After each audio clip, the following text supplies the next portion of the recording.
Mahalnya biaya politik di Indonesia mengakibatkan penggunaan uang haram dan transaksi mencurigakan di kala kampanye menjadi hal yang lumrah terjadi.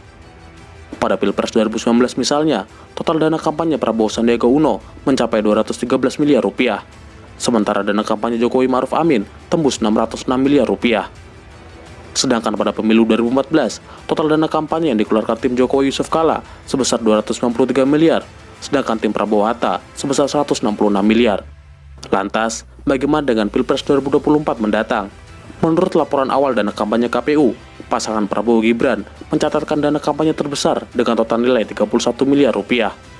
Pasangan Ganjar Mahfud sebesar 23 miliar rupiah, sedangkan pasangan Anies Mohaimin dengan dana awal kampanye terkecil itu sebesar 1 miliar. Dana kampanye ini berupa uang, barang dan jasa yang berasal dari pasangan calon, partai politik atau gabungan partai politik.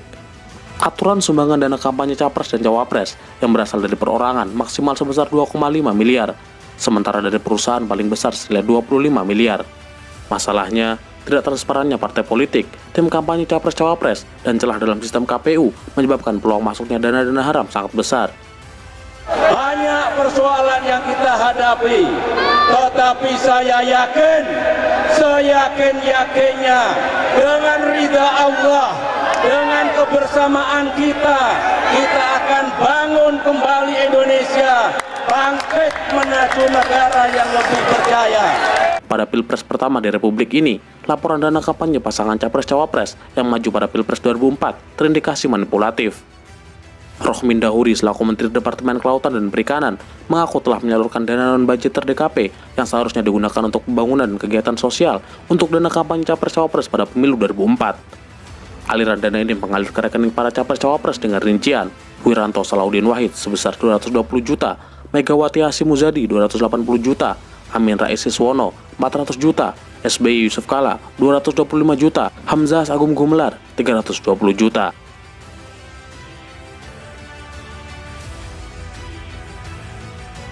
Pada Pilpres 2009, berdasarkan dokumen LPPDK, Bawaslu menduga 3 pasangan Capres-Cawapres melanggar laporan dana kampanye. Pasangan Capres Megawati Prabowo telah menerima sumbangan dana kampanye dari pihak asing.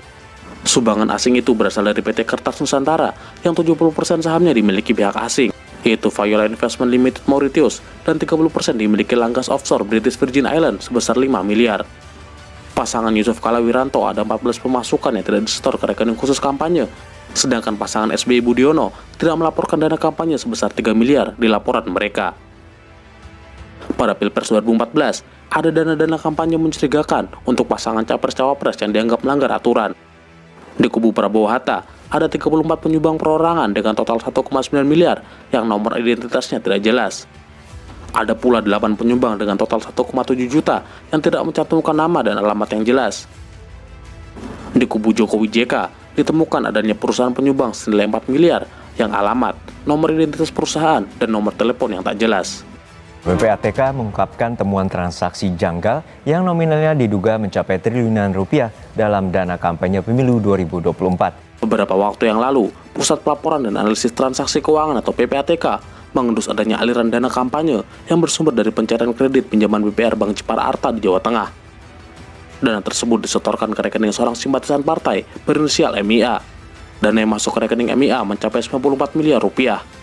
Dana itu lantas dipindahkan ke sejumlah perusahaan dan individu, serta diduga ada yang mengalir ke Koperasi Garuda Yaksa Nusantara, sebuah koperasi binaan Prabowo Subianto. Padahal, di waktu yang hampir bersamaan, Prabowo selaku Ketua Dewan Pembina Garuda Yaksa baru saja meresmikan Akademi Sepak Bola Garuda Yaksa bersama Menpora Dito Aritejo dan Menteri BUMN sekaligus Ketua PSSI Erick Thohir.